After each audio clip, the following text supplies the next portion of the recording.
Hello दोस्तों, कुछ जैसे रूम मालिक के घर के हैं, परिवार के लोग हैं, तो इनसे हम थोड़ा बात करते हैं कि आखिर वो जो मनोज निषाद जी हैं उनका व्यक्तित्व कैसा था, इन लोगों के साथ कैसे। तो सबसे पहले आपका हमारे चैनल में स्वागत है। नमस्कार भाई। जैसे ये आप ही का रूम है, जी जी।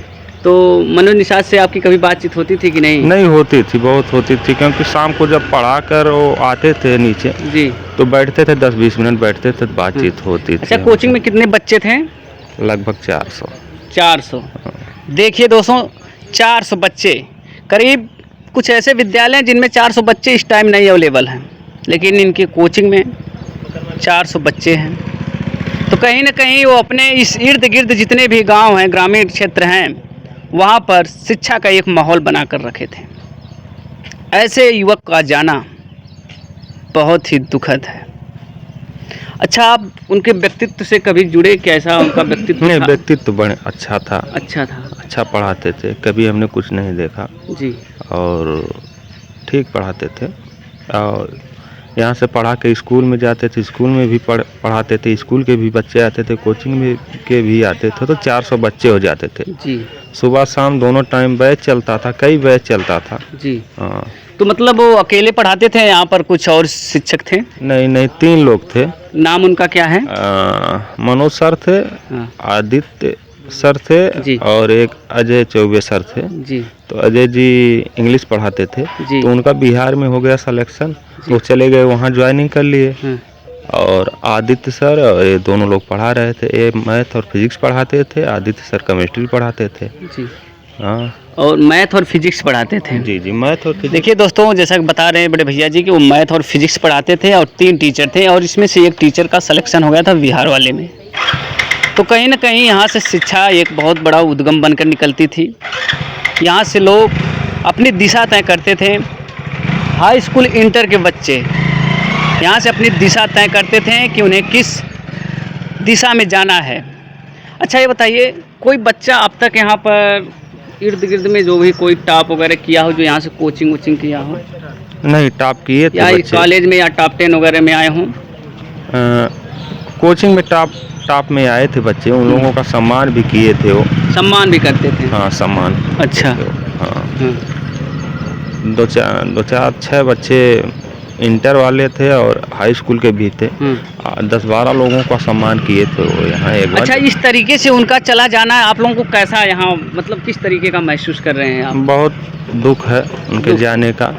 हाँ, हम लोगों को भी चले गए। अच्छा, उनका फैमिली बैकग्राउंड कैसा था? फैमिली बैकग्राउंड उनका थोड़ा सा बहुत लूज था। उनके पिताजी ठेला चलाते थे बाजार में, और उनके भाई लोग घर पे ही रहते थे। एक भाई उनके थे वो, और लोग मजदूरी के, वो मोबाइल का दुकान हम ही से बोले कि भैया जो है दुकान करवा दे रहे हैं उनको, चलेगा? हमने कहा चलिए करवा दीजिए, कुछ कमाए धमाए। तो गोपालगंज में दुकान कराए थे वो, और वो मोबाइल की दुकान चलती थी, बढ़िया चलती थी दुकान भी। हाँ, और फिलहाल ये अपना देखते थे घर का खर्चा देखते थे। देखिए, उनके पिताजी, उनके भाई मजदूरी करते थे, जैसा कि इन्होंने बताया, एक गरीब फैमिली से थे, लेकिन शिक्षा की वजह से यहाँ तक वो आए थे, और 400 बच्चों को पढ़ाने का काम करते थे। यहाँ पर काफ़ी संघर्ष भरा उनका जीवन, आँखों में सपने लिए, और संघर्ष भरी ज़िंदगी उनकी। अपनी ज़िंदगी को बेहतर बनाने के लिए ऐसे कोचिंग संस्थान उन्होंने डाला, और लोगों को, इर्द गिर्द के जो बच्चे थे उनको पढ़ाने का काम किया। आज उनका जाना इस ग्रामीण क्षेत्र के लिए, इस इर्द गिर्द जो भी जहाँ के भी बच्चे आते हैं, उनके लिए बहुत ही दुखद घटना है। अच्छा, आप जब देखें उनकी लाश को, उनकी बॉडी को जब आप देखें, तो कैसा लगा कि मतलब एक आत्महत्या है या हत्या, क्या है? अभी तो सब कुछ हम तो घर पे थे, क्योंकि हम आते थे लगभग 10 बजे, क्योंकि यहाँ साइकिल इतना खड़ी हो जाती थी यहाँ से वहाँ तक कि अंदर जाने का, झाड़ू ओड़ू लगाने का जगह नहीं रहता था। तो हम थोड़ा घर से लेट ही आते थे।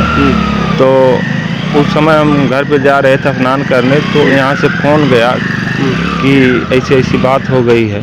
तो हमने भाग कर आया और वहाँ गया, देखा तो ये लटक रहे थे फांसी के फंदे से, मतलब और- लटके थे, जैसे फोटो में दिखाया गया है कि वो मतलब वो जमीन पर उनका पैर वगैरह था, तो इससे क्या अंदाजा लगाया जा सकता है कि अंदाज़ा जो भी है 8 बजे बच्चे गए यहाँ से जी और लगभग 8:20 या 8:30 बजे की घटना है। की ये घटना है। आधे घंटे में जो अच्छा, है कभी जब आप लोगों से बातचीत होती थी कोई ऐसा चीज़ नहीं बताते थे कि किसी तीसरे से उनका वैर वगैरह है? नहीं नहीं ऐसा ऐसा कुछ ऐसा नहीं। कोई बात नहीं है। ऐसा यहाँ किसी से बैर नहीं था उनका, ना किसी से कोई वो था। आते थे, प्रेम से पढ़ाते थे और वो जाते थे शाम को घर। यहाँ कोई नहीं था। देखिए दोस्तों, ये रूम मालिक के परिवार से थे और इन्होंने बताया कि उनका व्यक्तित्व काफ़ी अच्छा था, उनका जाना दुखद है। एक शिक्षक का जाना हमेशा के लिए दुखद ही बना रहता है। और मैं गवर्नमेंट से और यहाँ के प्रशासन से, जो भी इस को देख रहे हैं, जो प्रशासन आला कमान अधिकारी जो भी देख रहे हैं, उनसे मेरी अपील है कि इसका निष्पक्ष जांच किया जाए, ताकि पता चल सके कि ये मामला संदिग्ध में आखिर है क्या, आत्महत्या है या सुनियोजित हत्या है। तो दोस्तों, आप देख रहे थे आरपी न्यूज़ 24, मैं रवि प्रकाश। जय हिंद, जय भारत।